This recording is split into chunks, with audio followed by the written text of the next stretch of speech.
Tonight we step into a cramped, dust-filled study in the year 1742, where the late afternoon sun slants through wavy glass windows and falls directly onto a heavy, leather-bound book lying open on a sloping desk.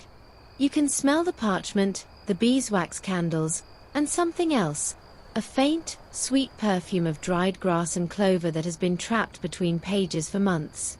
You reach out with one hand and, very gently, lift a corner of the page to reveal a tiny, flattened harebell. Its purple color faded to a soft lavender, but its shape so perfectly preserved you can still count the 5 delicate lobes of its corolla. This is the moment a flower achieves a kind of immortality, pressed into silence and saved from the rot of the damp meadow where it once grew. It is also, you realize with a small pang of anxiety, the exact moment you might accidentally crumble 200 years of careful work into dust, which is a nice way of understanding that in the world of 18th century botany, you are both a savior and a potential catastrophe. You probably won't survive this without developing a twitch in your left eye. So, before you get comfortable, take a moment to like the video and subscribe, but only if you genuinely enjoy what I do here. Now, dim the lights, and let's ease into tonight's journey together. You are standing in the middle of a great scientific adventure, though at this moment it looks mostly like a terrible mess. The desk is covered with sheets of coarse, unsized paper, a pair of tweezers, a small brush made of badger hair, and a pile of limp plant specimens wilting sadly in a ceramic bowl of water. You have just returned from a long walk through the countryside, your linen shirt stuck to your back with sweat, your boots caked with mud from the marsh where you waded to collect a rare specimen of bog asphodel. In your hand you hold a small, portable botanical press, essentially 2 wooden boards held together by leather straps, and inside it, your treasures are slowly beginning to dry. The process of pressing a flower is, you have come to learn, a negotiation with time itself. You have only a few hours before the plants left on the desk begin to decompose, their colors bleeding into brown mush, their delicate structures collapsing into a shapeless memory of themselves. Every moment counts. You dip the badger brush into the water and gently coax a fleck of dried mud from the stem of a yarrow, its feathery leaves already beginning to curl at the edges. The plant is fighting you, trying to return to the earth, and you must convince it, through patience and gentle pressure, to remain in the world of paper and ink instead. The study around you belongs to a man you have never met, a gentleman botanist whose name you noticed written in elegant script on the flyleaf of a book you borrowed from the lending library. He is away, traveling in the Lake District, and has kindly allowed you to use his workspace, trusting you not to set it on fire or spill ink on his prized copy of Res Synopsis Methodica Stirpium Britannicarum. The walls are lined with shelves stuffed with books and pamphlets, many of them tied with ribbon to keep them from falling apart. There are dried flowers everywhere, in folders, between the pages of folios, even tucked behind picture frames on the wall. Each one represents a moment of discovery, a tiny victory over decay. You notice one particularly fine specimen of cowslip pressed beneath a glass paperweight on the windowsill, its yellow blossoms still bright after what must be years. The glass is slightly greenish, full of tiny bubbles, and it distorts the flower just enough to make it seem as though it is swaying underwater. You wonder how many hands have touched this paper, how many eyes have traced the same veins in the leaves that you are tracing now. The botanist who owns this room is part of a vast, informal network of plant enthusiasts scattered across Europe and its colonies, all of them engaged in the same obsessive task: collecting, drying, and naming every green thing that grows upon the earth. They exchange letters and specimens through the mail, sending flattened fragments of their local flora to strangers in distant cities, hoping to find a match, a name, a place in the great order of creation. You turn back to your own specimens, lifting a stem of self-heal from the water and laying it carefully on a sheet of clean paper. The plant is stubborn, its leaves folding inward as they lose the support of the water. You use the tip of your tweezers to spread them flat, arranging each pair of opposite leaves just so, exposing the tiny purple hoods of the flowers to full view. This is not merely an act of preservation, it is an act of presentation. A pressed plant must be a truthful portrait, showing all the features that a botanist would need to identify it. The shape of the leaf base, the arrangement of the flowers, the texture of the stem. You are creating a document, a permanent record that will outlive you and, with luck, outlive the very meadows from which it was taken.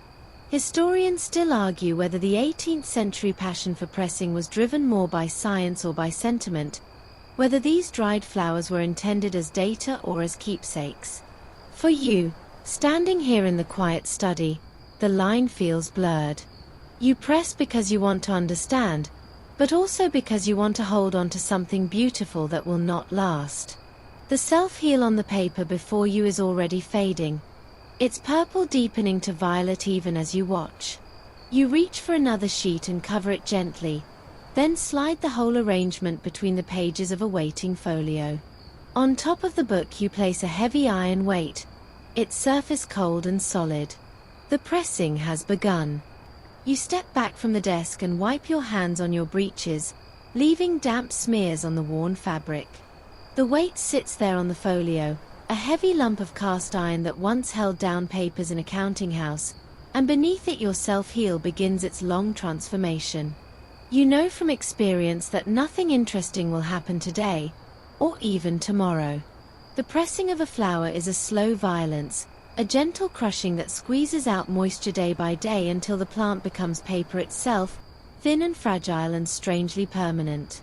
You have time now, while the weight does its work, to think about what you are actually doing here in this borrowed study, in this century that seems so obsessed with flattening the world between pages.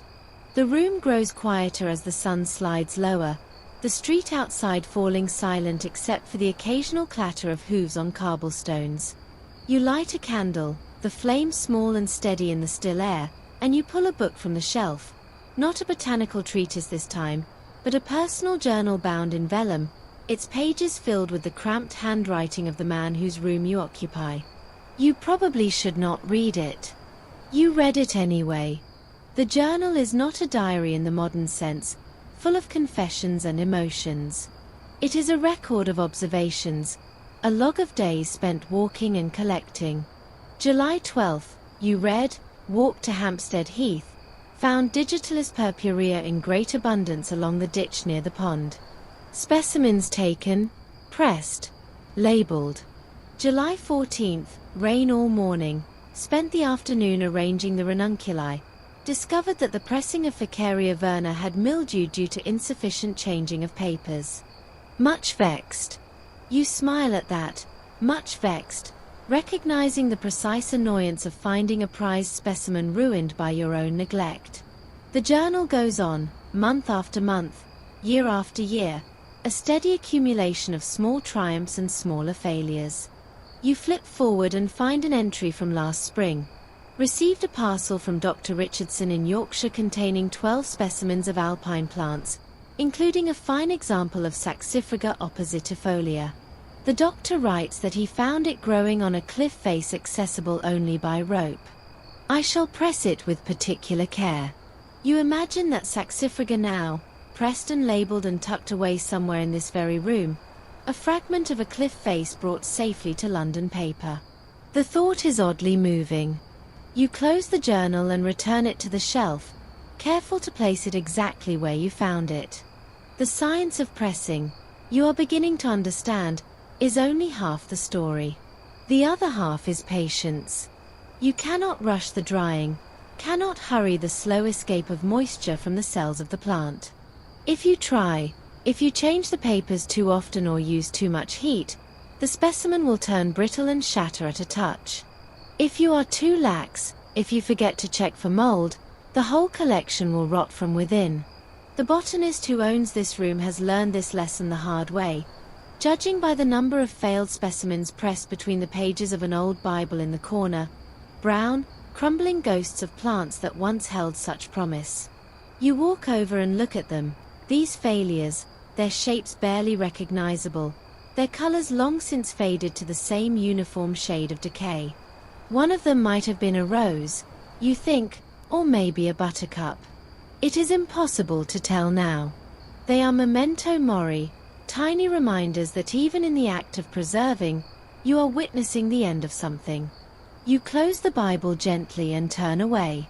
Your own specimens are still safe, you hope, beneath their iron weight. But you cannot simply leave them there for weeks and forget them.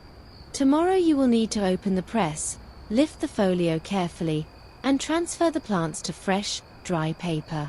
The old paper, damp with the moisture squeezed from the stems and leaves, will need to be hung up to dry somewhere warm, perhaps near the kitchen fire, so it can be used again. This cycle will repeat every day for a fortnight or more, depending on the thickness of the plants and the humidity of the air. It is tedious work, but it is also intimate. You will come to know these plants in a way you never could by simply looking at them in the meadow. You will see how their stems curve, how their veins branch, how their petals curl as they die. You will watch them slowly transform from living things into objects, from green to brown to something in between. Historians still argue whether this intimacy was a form of love or a form of domination, whether the botanists of the 18th century truly admired the plants they pressed or simply wanted to own them, to capture them and pin them down like butterflies in a case. You suspect it was both.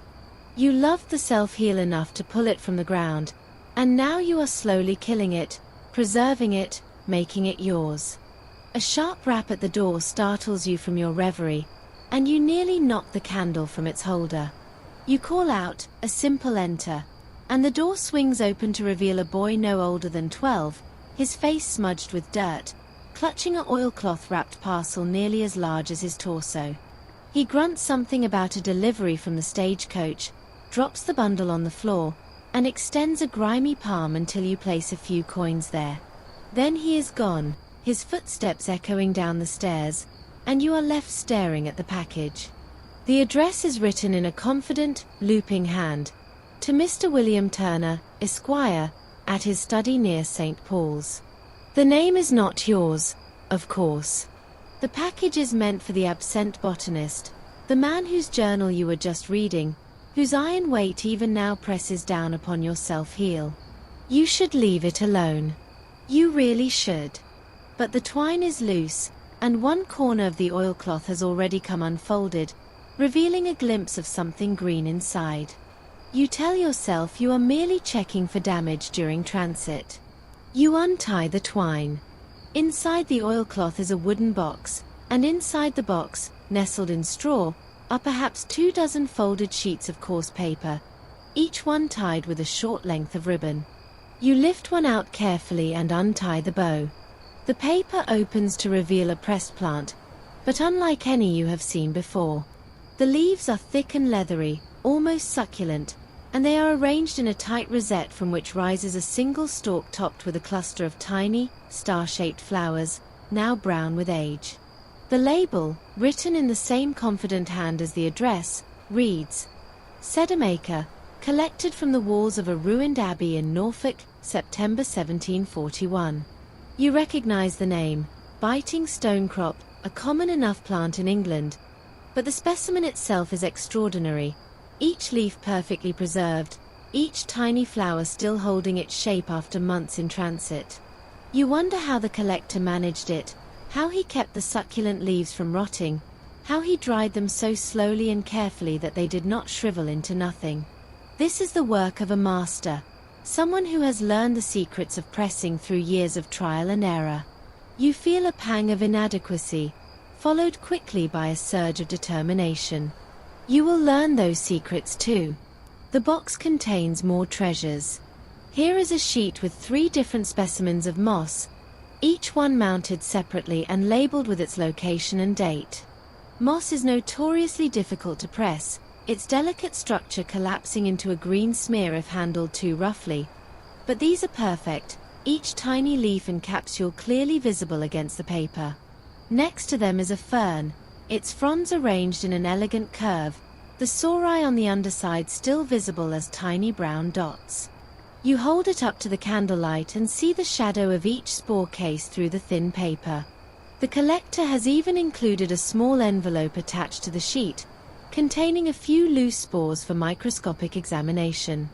You have never seen such thoroughness, such dedication to completeness. You begin to understand that pressing a plant is not just about saving it. It is about documenting it, preserving every detail that might be useful to someone else, somewhere else, sometime in the future. The botanist who owns this room, the one whose name is on the package, is part of a network of such dedicated souls, all of them sharing their finds, building a collective picture of the green world. You find a letter tucked beneath the straw, folded and sealed with a blob of red wax. You break the seal, the absent botanist will surely forgive you, and unfold the single sheet. The handwriting is the same as on the labels, and the letter begins with a warm salutation to my dear Turner. The writer, a man who signs himself only as J, describes his summer of collecting in Norfolk, the ruined abbeys and crumbling walls where he found his specimens, the kindness of a local rector who allowed him to dry his plants in the warm kitchen of the rectory. He mentions difficulties with the weather, incessant rains that threatened to rot everything before I could get it to paper, and triumphs, like the discovery of a rare orchid growing in a damp meadow. And then, near the end, he writes something that makes you stop and read again. I have sent these few specimens as a token of my esteem, and I hope you will find them worthy of a place in your growing herbarium. I am particularly proud of the sedum, which required no fewer than 6 changes of paper over 3 weeks to achieve its current state. I pray it survives the journey. 6 changes of paper. 3 weeks. You look again at the stone crop, so perfect, so still, and you feel a new respect for the labor it represents. This is not just collecting. This is devotion. You carefully retie the ribbon around the stone crop and place it back in the box, but you cannot stop thinking about those labels. Each one is a tiny universe of information. A name, a place, a date, sometimes a brief note about the habitat, growing on chalky soil, shady bank near stream, walls of ruined abbey. You realize that the plant itself is only half the story. Without the label, it is just a pretty dried thing, a souvenir without context. With the label, it becomes a piece of evidence, a data point in the great project of understanding the natural world. You pull a blank sheet from the desk drawer and stare at it, wondering what you will write when your own specimens are finally dry. You have the self-heal, of course, and the yarrow, and a few others collected on your walk. But what will you say about them? Where exactly did you find them? What was the soil like? Were they growing in sun or shade? You realize you did not pay close enough attention. You were too focused on the act of collecting, on the thrill of the find, to notice the details that will matter later. The botanist who owns this room would be disappointed in you. You make a mental note to do better next time. The 18th century is, you are learning, an age of lists and labels. Everywhere you look, people are naming things, sorting things, putting things in order. The natural world is a chaos of competing claims and confusing resemblances, and the botanists of this era are determined to bring order to the mess. They argue endlessly about classification systems, about which characteristics matter and which are mere accidents of growth. Some follow the system of John Ray, who grouped plants by their overall form and structure. Others are beginning to whisper about a new system from Sweden, devised by a young man named Carl Linnaeus, who claims that the secret to classification lies in the reproductive parts of the flowers themselves, the stamens and pistils. You have heard rumors of this system, have seen it mocked in some circles as indecent for its focus on what one critic called the nuptials of the plants. But you have also seen how useful it is, how it allows even a beginner to identify a plant by counting its sexual parts and matching them to a simple chart. The botanist whose study you occupy seems to be a follower of Ray, to judge by the books on his shelves, but you notice a small pamphlet tucked among them, Linnaeus's Systema Naturae, in a cheap Latin edition. Even the skeptics want to know what the fuss is about. You pick up one of your own specimens, the yarrow that you rescued from the mud, and you try to imagine it through Linnaean eyes. The flowers are small and white, clustered together in a flat head.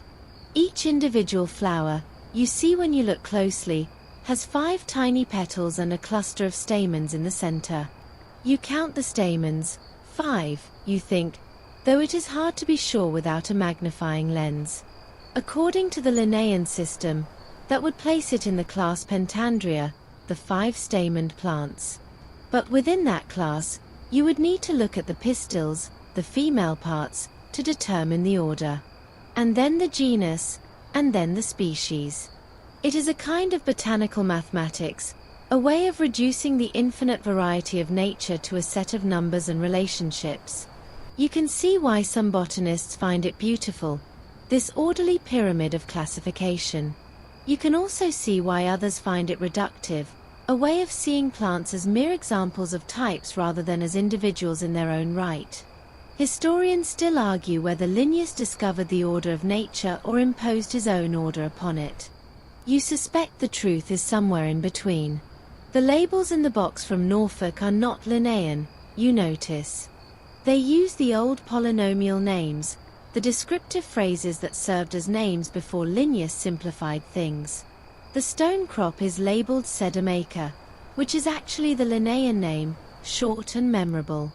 But the mosses have longer names, descriptive phrases in Latin that tell you something about their appearance. Bryum apicarpum folius subulatus, something like that. The shift is happening slowly, unevenly. Some botanists adopt the new names eagerly, others cling to the old ways. You wonder what the plants themselves would think, if they could think, about being renamed, reclassified, moved from one category to another. Probably they would not care. They are busy growing and flowering and setting seed, indifferent to the human argument happening in dusty studies far away. But you care. You want to get the names right. You want your specimens to be useful to someone, someday, who is trying to understand the plants of this time and place. So you reach for the Linnaean pamphlet and begin to read, the candle burning low, the weight still pressing down on the self-heel, the box of Norfolk treasures waiting to be discovered by their rightful owner. Morning light filters through the study windows, thin and grey, and you wake with a start, your neck stiff from sleeping slumped over the desk. The candle has burned down to a stub, the pamphlet on Linnaean classification lies open beneath your cheek, and somewhere in the house a maid is rattling pans. You sit up slowly, blinking, and your eyes fall on the iron weight. It sits exactly where you left it, patient and heavy, but you know you cannot leave it there another moment. The plants beneath need air, need fresh paper, need your attention. You lift the weight carefully and set it on the floor, then open the folio to reveal your specimens. They have changed overnight. The self-heel is flatter now, its stem pressed into the paper, its leaves smooth and still. But when you touch it gently, you feel a lingering dampness, a coolness that tells you the drying is far from complete. The paper beneath it is stained with moisture, a greenish-brown ghost of the plant's former shape. You lift the specimen by its stem. It holds together, good, and lay it on a fresh sheet.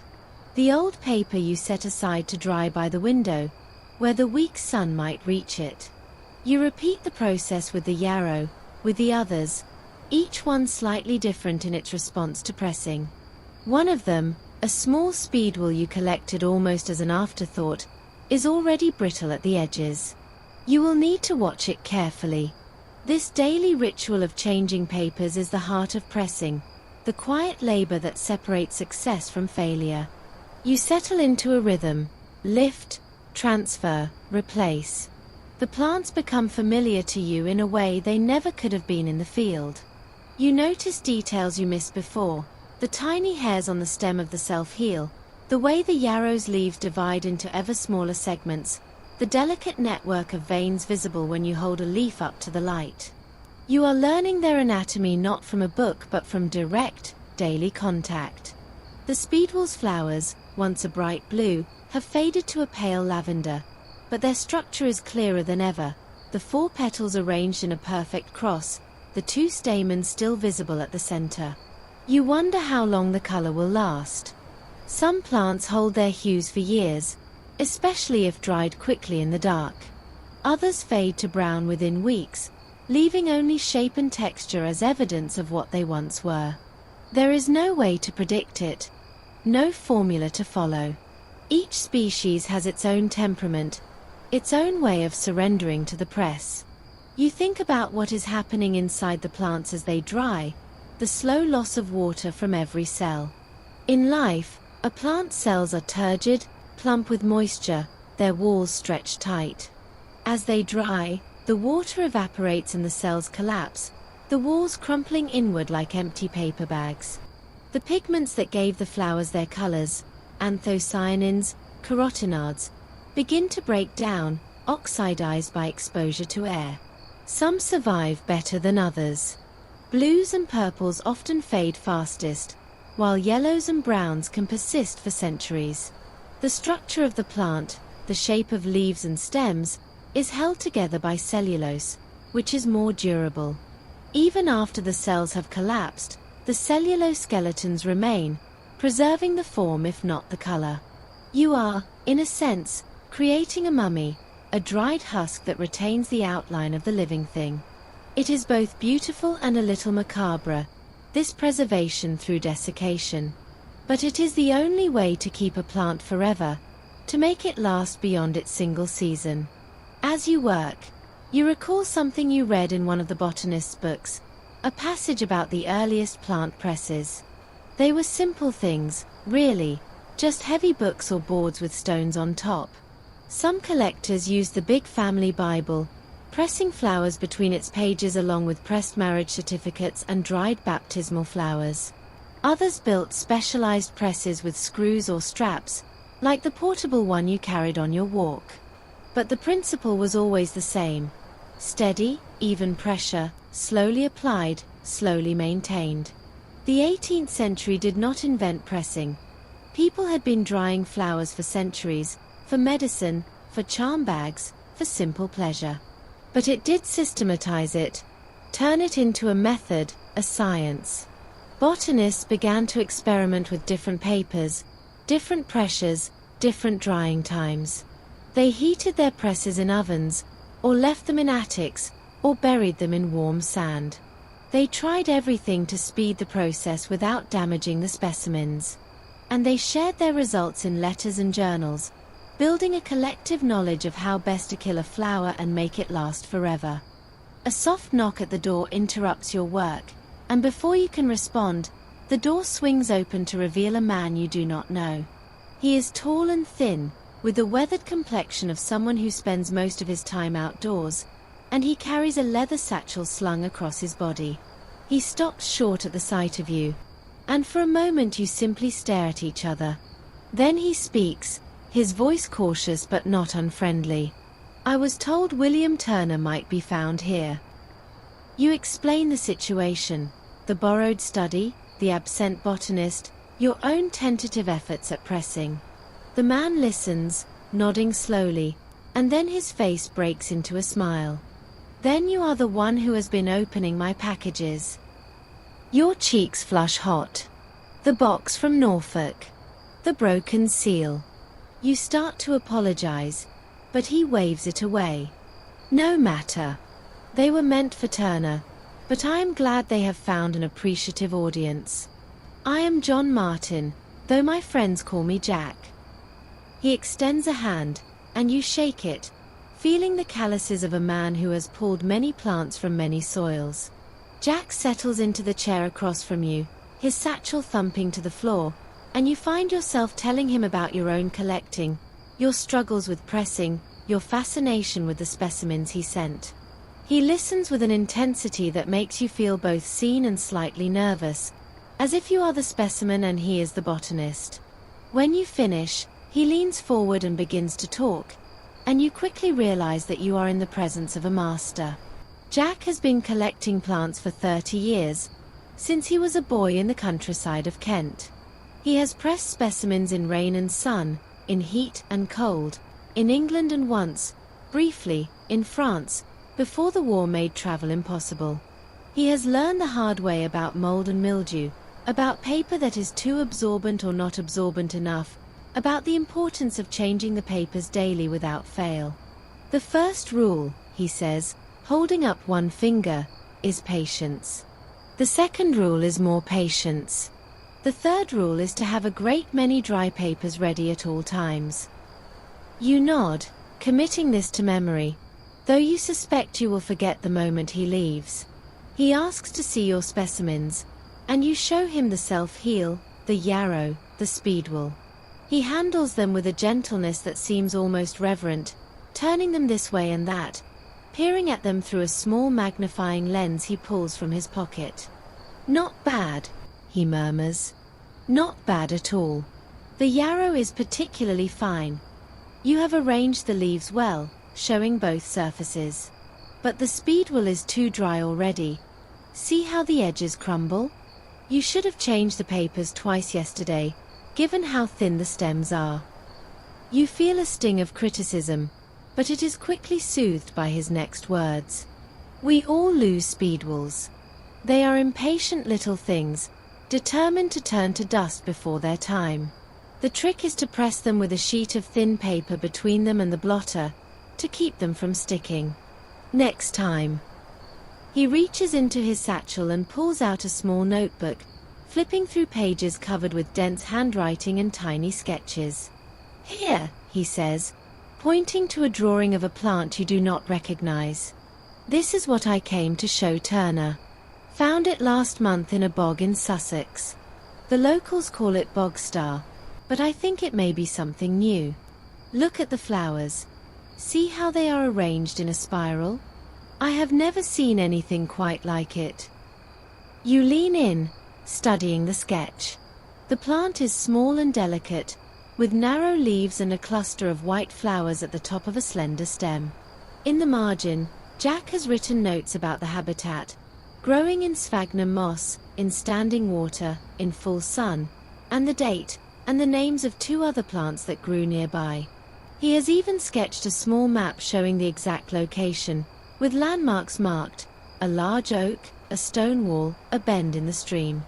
"You must record everything," he says, as if reading your thoughts. "Every detail matters. The soil, the aspect, the companions. A plant is not an isolated thing. It is part of a community, a place. If you do not record the place, you have only half the plant." You think of your own sparse labels, your vague memories of where you found each specimen, and you feel a fresh wave of inadequacy. But Jack is not judging you. He is teaching you, one collector to another, passing on knowledge that was passed to him by older men now dead. This is how botany grows, you realize, not just through books and lectures, but through moments like this, in dusty studies, between strangers who share a love of green things. Jack is still talking about his mysterious plant, his eyes bright with the excitement of discovery. He believes it may be an entirely new species, one never before described in any botanical text. But he is also cautious, aware that many supposed discoveries have turned out to be known plants growing in unfamiliar forms. "I have written to several botanists," he says, "including Linnaeus himself, though I doubt the great man will trouble himself with a mere English bog plant. Turner was my last hope. He has a sharp eye and a memory for obscure species. If he does not recognize it, I may have something truly new." You look again at the sketch, trying to memorize its details, wondering if you will ever be the one to find something unknown. The possibility is intoxicating, the idea that somewhere out there, in a bog or wood or meadow, a plant is waiting to be discovered, to be named, to enter the great catalogue of life. But the reality, you know, is more complicated. New species are not simply found, they are argued over, debated, sometimes rejected. A plant is not new until enough experts agree that it is new, and that agreement can take years, even decades. Historians still argue whether the 18th century's rush to name new species was driven by genuine scientific curiosity or by a kind of botanical colonialism, a desire to claim and own the natural world. You think about this as Jack describes his search for the bogstar, his willingness to wade into cold water, to suffer leeches and mosquitoes, all for the chance to find something no one else has seen. There is something pure in that, something childlike. But there is also something possessive, a desire to attach your name to a piece of the world, to make it yours in some small way. Jack seems aware of this ambiguity. I do not want to name it after myself, he says. That seems vain. Perhaps I will name it after the place where I found it, or after someone I admire. Or perhaps I will let someone else name it, if they can prove it is new. The plant itself does not care what we call it. You nod, understanding. The names are for us, not for the plants. They are tools, ways of organizing our thoughts, our conversations, our collections. The plants just grow. Jack pulls a folded sheet from his satchel and spreads it on the desk. It is a pressed specimen of the bog star, still in its original drying paper, and you lean in to examine it closely. The flowers are indeed arranged in a spiral, each tiny white blossom emerging from the stem at a slightly different angle, creating a kind of living staircase. The leaves are narrow and pointed, almost grass-like, and the whole plant stands no more than 6 inches tall. Jack has preserved it beautifully, each detail clear and distinct. I change the papers every 6 hours for the first 2 days, he says. The stems are hollow, you see, they hold moisture like a straw. If I had not been vigilant, they would have rotted from within. You marvel at the dedication this represents, the sleepless nights and constant attention required to save such a fragile thing. And yet here it is, preserved forever, a tiny piece of Sussex bog brought safely to paper. Jack is a kind of magician. You think, a wizard of drying and pressing. But he shakes his head when you say this. Not magic. Just patience. And a great many dry papers. He asks if you would like to help him press a duplicate specimen, and you nod eagerly. From his satchel he produces a small, still fresh plant wrapped in damp cloth, a twin of the one already pressed. I collected 2, he explains, in case one was damaged in pressing or transit. Now you can learn the art firsthand. He guides you through the process, showing you how to arrange the stem and leaves on the paper, how to gently coax the flowers into a position that shows their spiral arrangement, how to cover the specimen with a second sheet and then with the boards of the press. His hands are steady, his movements practiced, and you try to absorb every detail. When the press is closed and the straps tightened, he steps back and nods. There! Now we wait. And change the papers. And wait some more. He smiles, and you smile back, united in the shared labor of preservation. The bog star, whatever it turns out to be, is now in your hands too, a small piece of responsibility passed from one collector to another. You will not let it rot. Jack stays for tea, and as the afternoon light fades, he tells you about the vast network of collectors that spans England and reaches across the seas to America, to India, to the distant islands of the Caribbean. He speaks of men he has never met but with whom he corresponds regularly, exchanging specimens and observations through the mail. There is a Mr. Clayton in Virginia, who sends pressed plants from the forests of the New World, many of them unknown in Europe. There is a Dr. Houston in Jamaica, who braves fevers and hurricanes to collect the strange flora of the tropics. And there is a woman, a Mrs. Blackwell, who is illustrating a new herbal with drawings made from living plants, though Jack admits he has not seen her work. The mail is slow and uncertain, he says. A package can take months to arrive, if it arrives at all. Ships sink, letters are lost, specimens rot in damp holds. But when a package does arrive, when you open it and find a plant from halfway around the world, perfectly preserved, there is no feeling like it. You try to imagine this global network, this web of paper and ink connecting collectors across oceans and continents. Each pressed plant is a message, a piece of one place sent to another place, a fragment of the world made portable.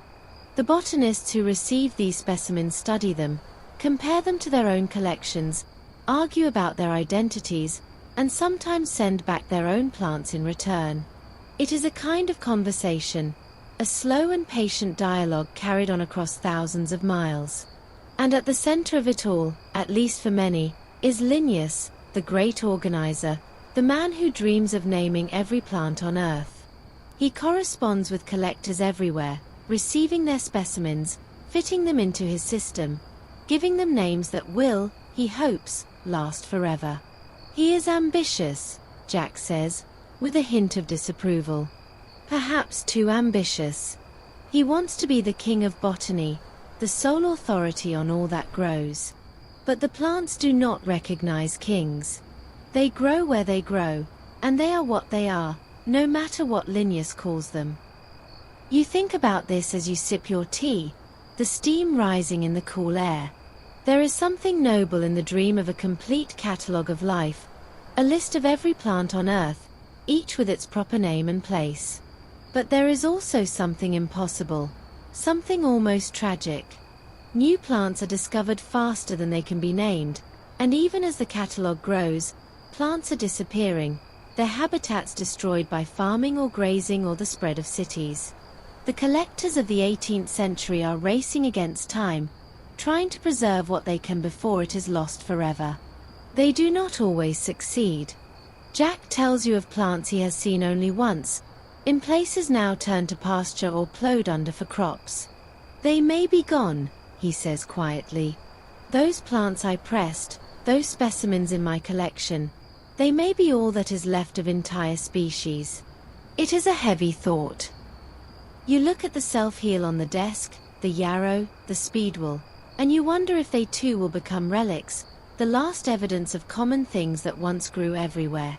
The conversation turns to the practical challenges of this global exchange. Specimens must be carefully dried and packed to survive long journeys. They must be protected from moisture, from insects, from the rough handling of sailors and porters. Some collectors press their plants between sheets of thin lead, which keeps them flat and protects them from damp. Others use oilcloth, like Jack's package, or sealed wooden boxes. The labels must be written in durable ink, with full details of location and date, so that even if the plant is damaged, the information survives. And the packages must be addressed clearly, sent to reliable correspondents who will acknowledge receipt and, ideally, send something in return. It is a system built on trust, on the assumption that other collectors will honor your gifts and share their own discoveries. Sometimes that trust is betrayed, specimens are stolen, letters go unanswered, credit is claimed by others. But more often, Jack says, the system works. Botanists are, on the whole, generous people, united by their love of plants. Jack departs as evening falls, leaving you with the Bogstar Press and a head full of stories. But his tales of distant collectors have stirred something in you, a restlessness, a desire to see these wonders for yourself. You cannot sail to Jamaica or Virginia, but you can walk to the places Jack described, the bogs and woods and meadows within a day's journey. Tomorrow, you decide, you will go collecting again. But this time you will be prepared. This time you will note the soil, the aspect, the companion plants.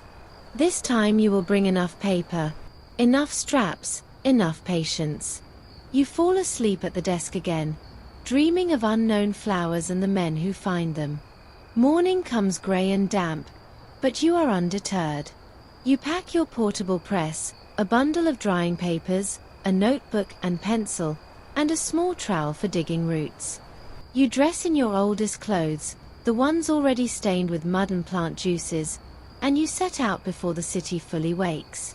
The streets of London are quiet at this hour, the shops still shuttered, the only sounds the cries of early birds and the distant lowing of cattle being driven to market. You pass through the outskirts, past the last houses and into the open country, and soon you are walking along a lane bordered by hedgerows heavy with blackberries and dog roses. The air smells of damp earth and greenery, and you feel your spirits lift with every step. Your destination is a bog Jack mentioned, a place called Hampstead Heath where he once found several rare species. It is perhaps 2 hours' walk, and you use the time to observe the plants along the way, noting their habitats and companions in your notebook as Jack advised. Here, along the hedge bottom, You see ground ivy trailing over the soil, its purple flowers just visible among the leaves.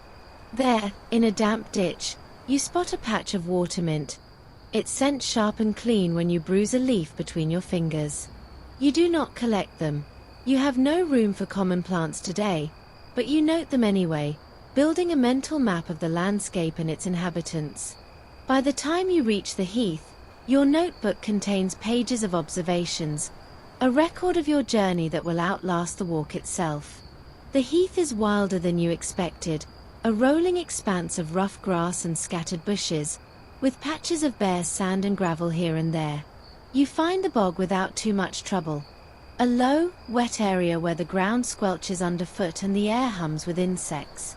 You step carefully, testing each foothold before committing your weight, remembering Jack's stories of collectors who sank to their waists in unexpected mires. The bog is full of plants you do not recognize, small and subtle things that would escape the notice of anyone not looking for them.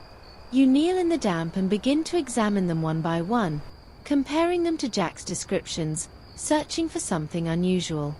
And then you see it, a small plant with narrow leaves and a spiral of white flowers, growing on a tussock of moss at the edge of a pool. The bog star. Or at least, a plant very like it. Your heart beats faster as you lean in for a closer look. You spend a long time examining the plant before you even think of collecting it. You note the soil, sphagnum moss, wet, acidic. You note the companions, sundew, bog asphodel, a few sedges you cannot name. You sketch the plant in your notebook, trying to capture the exact arrangement of the flowers, the shape of the leaves. Only then do you take out your trowel and carefully dig around the base, loosening the roots, lifting the whole plant with as much soil as you can. You wrap the roots in damp moss, then place the plant in your press between sheets of drying paper. The press closes with a satisfying creak, and you tighten the straps just enough to hold everything in place. You have done it. You have collected your first significant specimen, following in Jack's footsteps, adding your own small contribution to the great network of paper and ink. You stand up, your knees wet and cold, and you smile at the grey sky. The walk home will be long, but you do not mind. You have a treasure in your press. You make it back to the study just as the light begins to fail, your legs aching, your boots squelching with every step. The bog star is safe in its press, but you know the real work is only beginning. You light every candle you can find, building a small constellation of flame on the desk, and you open the press to check your prize. The plant looks good, still fresh, still green, the flowers still white, but you can already see moisture darkening the paper around it.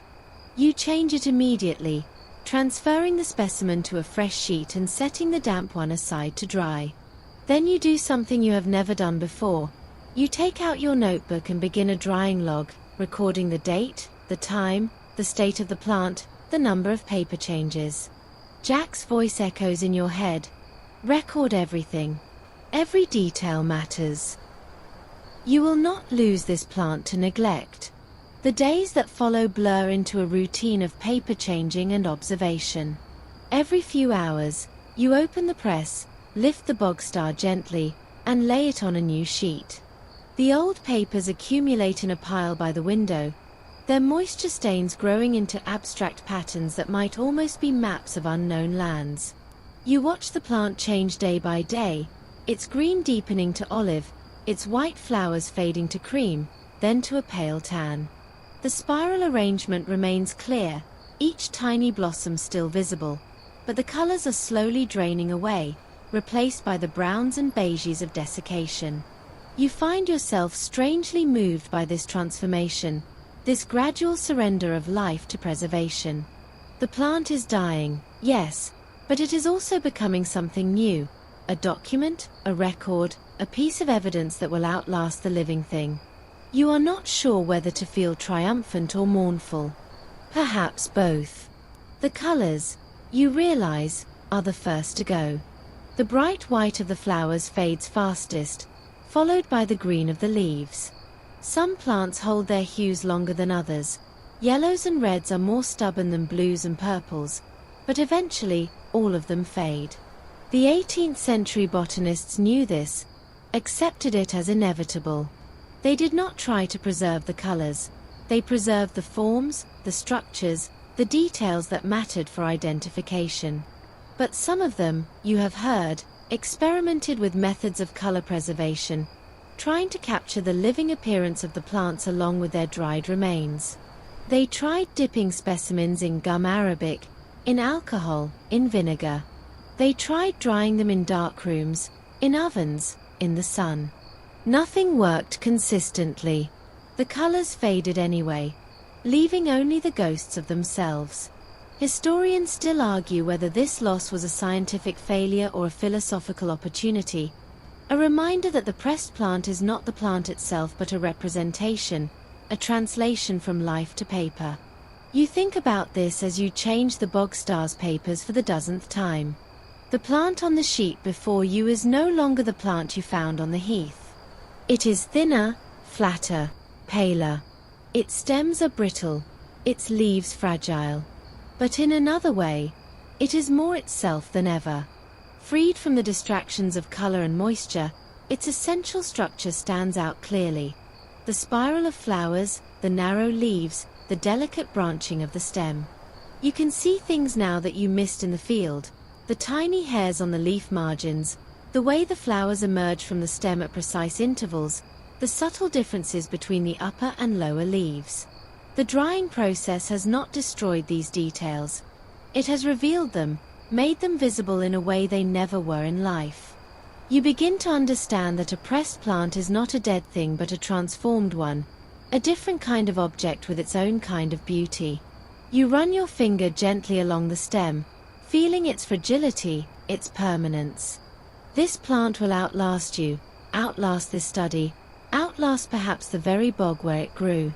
It has become a small piece of eternity.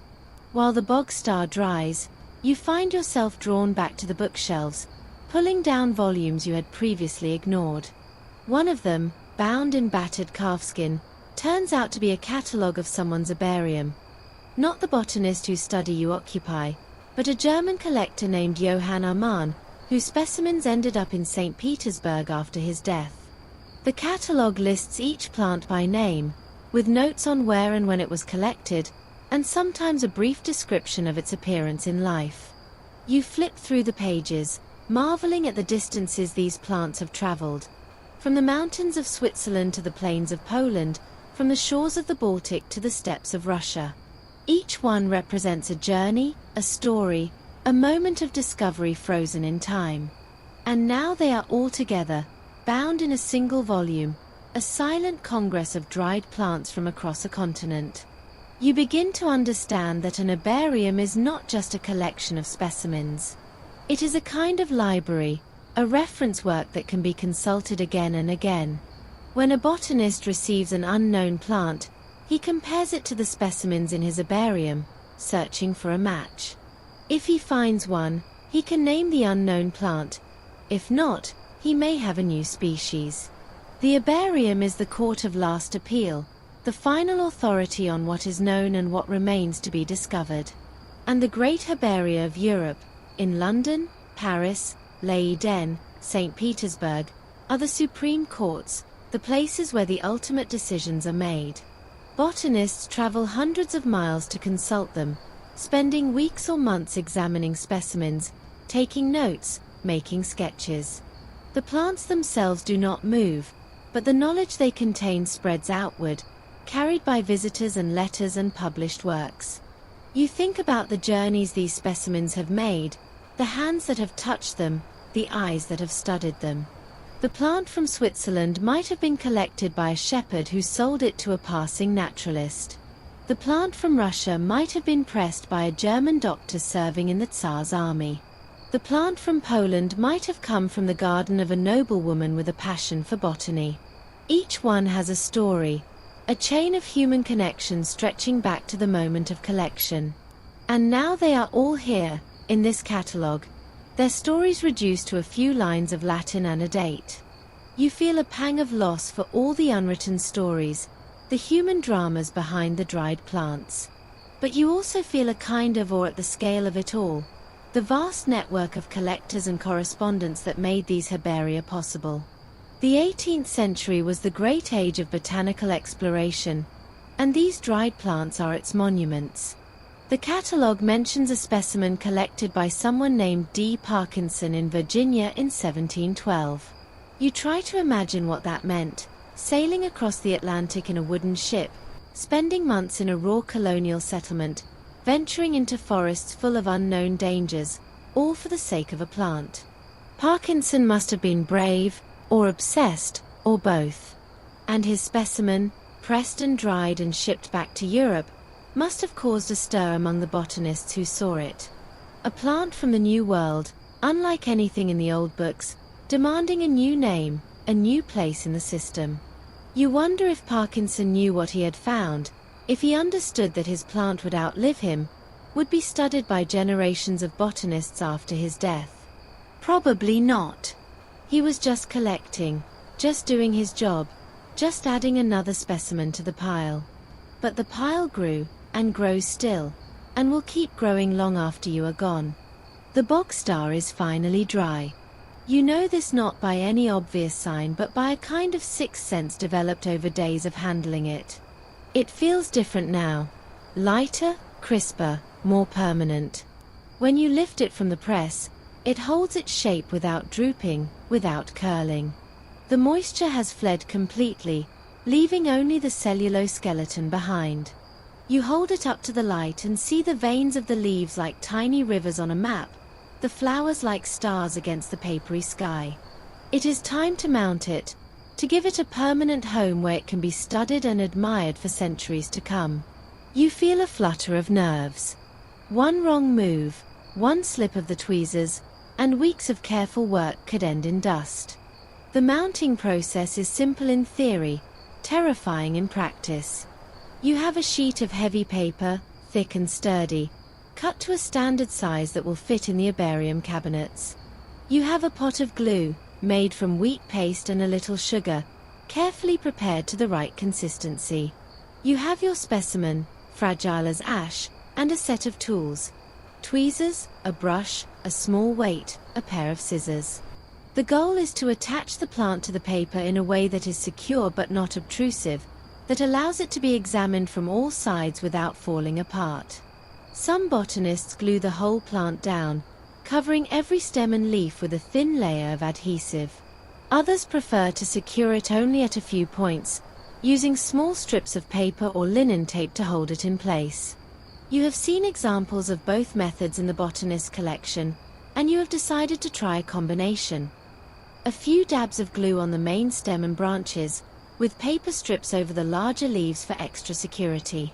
You lay the mounting paper flat on the desk and arrange your tools within easy reach. Then you take a deep breath and pick up the bog star with the tweezers, holding it as gently as you would hold a sleeping moth. You position it on the paper, adjusting the angle until it looks right, until the spiral of flowers is clearly visible and the leaves are spread to show both surfaces. Then, with your heart in your throat, you apply a tiny dab of glue to the main stem and press it gently against the paper. It holds. You apply more dabs at each branching point, each time pressing carefully, willing the glue to adhere without soaking through the delicate tissues. Finally, you cut small strips of thin paper and lay them across the largest leaves, securing them with another touch of glue at the ends. The bog star is mounted. It is no longer a plant. It is a specimen, a document, a permanent record of a moment in time. You sit back and admire your work. The plant looks almost alive, its spiral arrangement preserved forever, its tiny flowers still visible in their faded glory. You take out a clean sheet of paper and begin to write the label, following the example of Jack specimens. The name, for now, you call it Panacea palustris, though you are not certain, the location, Hampstead Heath, the bog near the pond, the date, September 1742, the collector, your name, and a brief note on the habitat, growing in sphagnum moss, in standing water, in full sun. You add a small sketch of the plant in the margin, showing details that might not be clear from the dried specimen. When the label is finished, you glue it to the bottom corner of the mounting sheet, careful not to cover any part of the plant. The bog star is complete. It is now part of the great library of dried plants, available to any botanist who visits this study, for as long as the paper holds together. You hold the mounted specimen at arm's length, turning it this way and that, watching the light play across its surface. It is beautiful, you think, in its own quiet way. Not the beauty of a living flower, bright and fragrant and alive, but the beauty of a thing preserved, a thing saved from time. The bog star will never bloom again, will never set seed, will never feel the rain on its leaves. But it will also never wilt, never fade beyond this point, never return to the earth from which it came.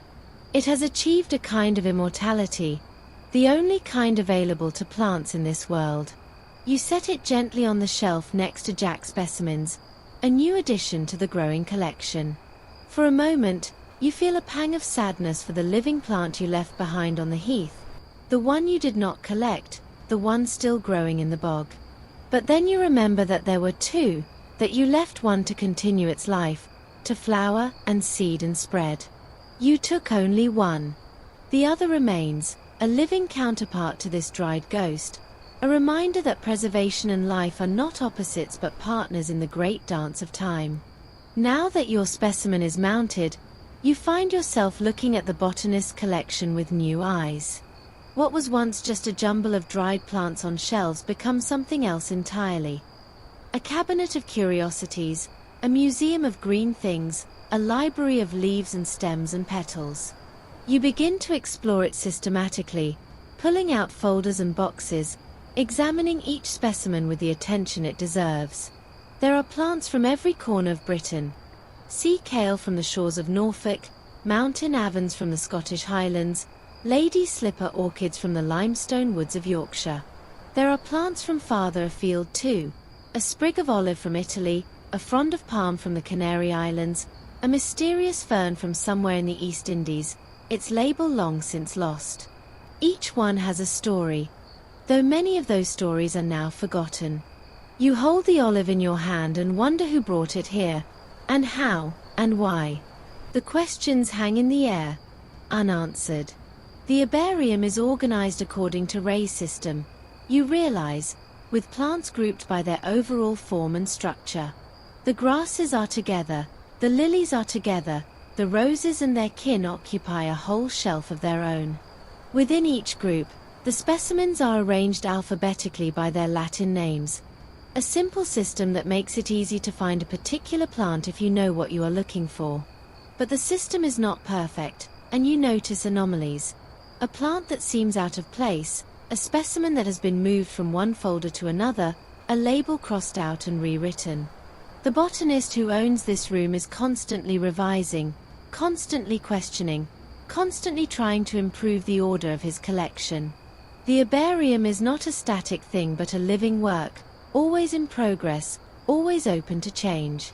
You think of your own specimen, now resting on the shelf, and you wonder how many times it will be moved, relabeled, re-examined in the years to come. The thought is oddly comforting.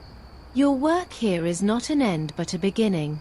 You come across a folder labeled dubia and open it curiously. Inside are plants that the botanist could not identify, specimens that resisted all attempts to fit them into the known categories. Some are fragmentary, just a leaf or a flower, impossible to place with confidence. Others are complete but puzzling, combining features of different groups in ways that defy easy classification. You recognize one of them immediately. It is the bog star, or something very like it, collected years ago by someone else. So Jack was not the first to find this plant.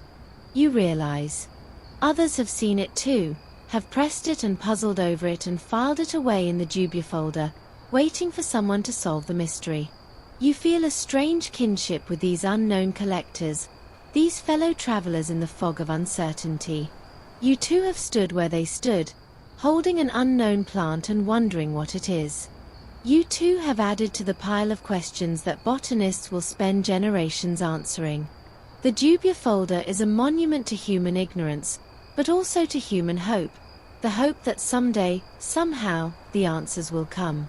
Historians still argue whether the great herbaria of the 18th century were primarily tools for science or expressions of personal ambition. You can see both in this room. The botanist who assembled this collection clearly loved plants, loved studying them and understanding them and sharing them with others. But he also loved owning them, possessing them, having them arranged on his shelves in an order of his own devising. The herbarium is a kind of empire, a territory conquered not by armies but by tweezers and drying paper. Each specimen is a colony, a piece of the wild world brought under control, made to submit to human categories and human purposes. You do not judge this impulse. You share it, at least a little. There is satisfaction in having things in order, in knowing where everything is and what everything is called. But there is also loss in it, a distancing from the living, breathing, messy reality of the plants themselves. The herbarium is a beautiful lie, a simplification of the world's infinite complexity. And like all beautiful lies, it is both necessary and dangerous. Among the folders and boxes, you find something unexpected. A small portfolio bound in faded blue silk, tied with a ribbon that has long since lost its color. You untie the ribbon carefully, the silk fraying at your touch, and open the portfolio to reveal a series of watercolor paintings, each one depicting a plant with exquisite precision. The colors are still bright after what must be decades, the brushwork delicate and sure. You recognize some of the plants, a rose, a lily, a sprig of lavender. But others are unfamiliar, their forms strange and exotic. You turn the pages slowly, marveling at the skill of the artist, and then you notice something in the margin of one painting. A tiny signature, written in ink so faded it is almost invisible. You hold it up to the light and read, M. Blackwell, 1737. Mary Blackwell. The name stirs a memory. Jack mentioned her. You recall, the woman illustrating a new herbal. You have heard of her work, though you have never seen it. The herbal is said to be remarkable, a combination of scientific accuracy and artistic beauty that has won praise even from Linnaeus. But you had not imagined this. Paintings so vivid they seem almost alive, each vein in every leaf rendered with loving care, each petal glowing with its true color. The paintings are not just illustrations, they are celebrations, tributes to the beauty of the plants they depict. And they are made by a woman, in a world where women are rarely credited for such work. You wonder about Mary Blackwell, about her life and her struggles, about the obstacles she must have faced in pursuing her art. The paintings in your hands are silent witnesses to her talent and her determination. The portfolio contains more than paintings. Tucked between the pages are letters, notes, even a few pressed specimens, all related to Mary's work on the herbal. You read one letter, written to a Dr. Mead, in which Mary describes her method of painting from living plants, working quickly before the flowers fade. I rise before dawn, she writes, and gather what I need from the garden or the fields. By midday, the light is too strong, the colors too harsh. I work in the early morning and the late afternoon, when the sun is gentle and the plants are at rest.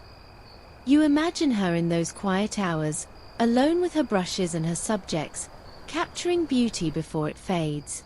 It is the same impulse that drives you to press plants, the same desire to hold on to something that will not last. But Mary's method is different, more creative, more interpretive. She does not preserve the plants themselves but their images, their likenesses, their essential forms translated into paint and paper. It is another kind of immortality, another way of cheating time. Another letter, this one to a publisher, reveals the difficulties Mary faced in getting her work printed. The engravers are slow, she writes, and their work is often coarse, losing the delicacy of my originals. I have tried to instruct them, but they will not listen to a woman. I fear the herbal will be ruined before it is even published. You feel a flash of anger on her behalf, a recognition of the injustice she endured. And yet the herbal was published, and it was successful, and Mary's name became known among botanists across Europe. Her paintings traveled farther than she ever could, reaching collectors and scientists who would never meet her, never know her story. In a way, she too became a specimen, preserved in the pages of her own book, her talent and her struggle recorded for anyone who cares to look.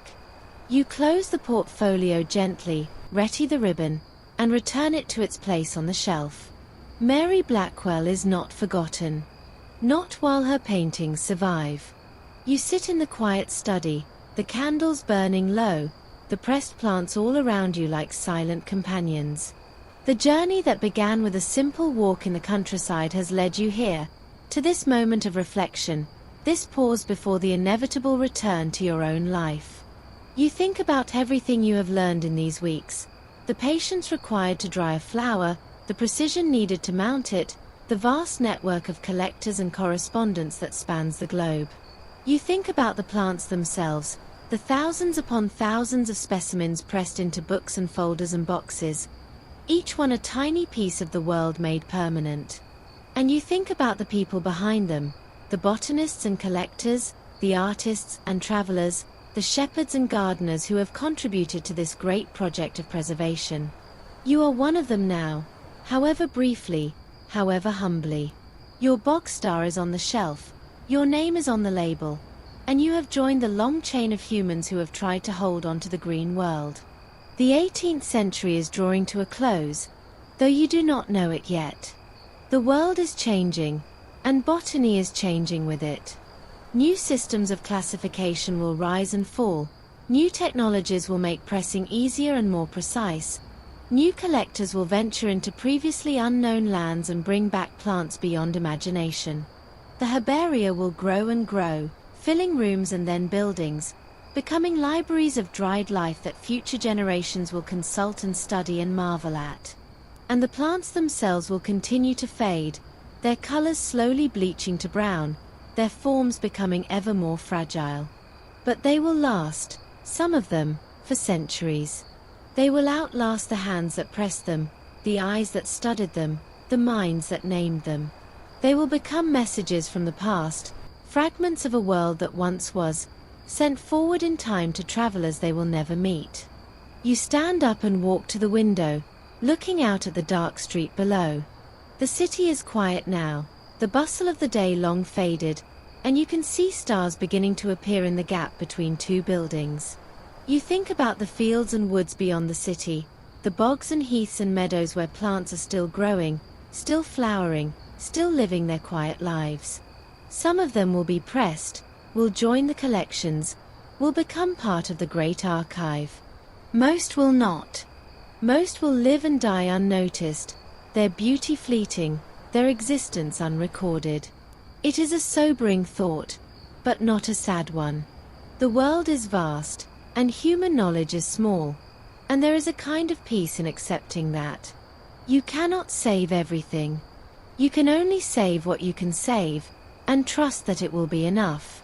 You turn back to the room, to the shelves of specimens, to the desk where you have spent so many hours. Your time here is almost over. Tomorrow you will pack your things, thank the absent botanist in a letter, and return to your own life. But you will not forget what you have learned.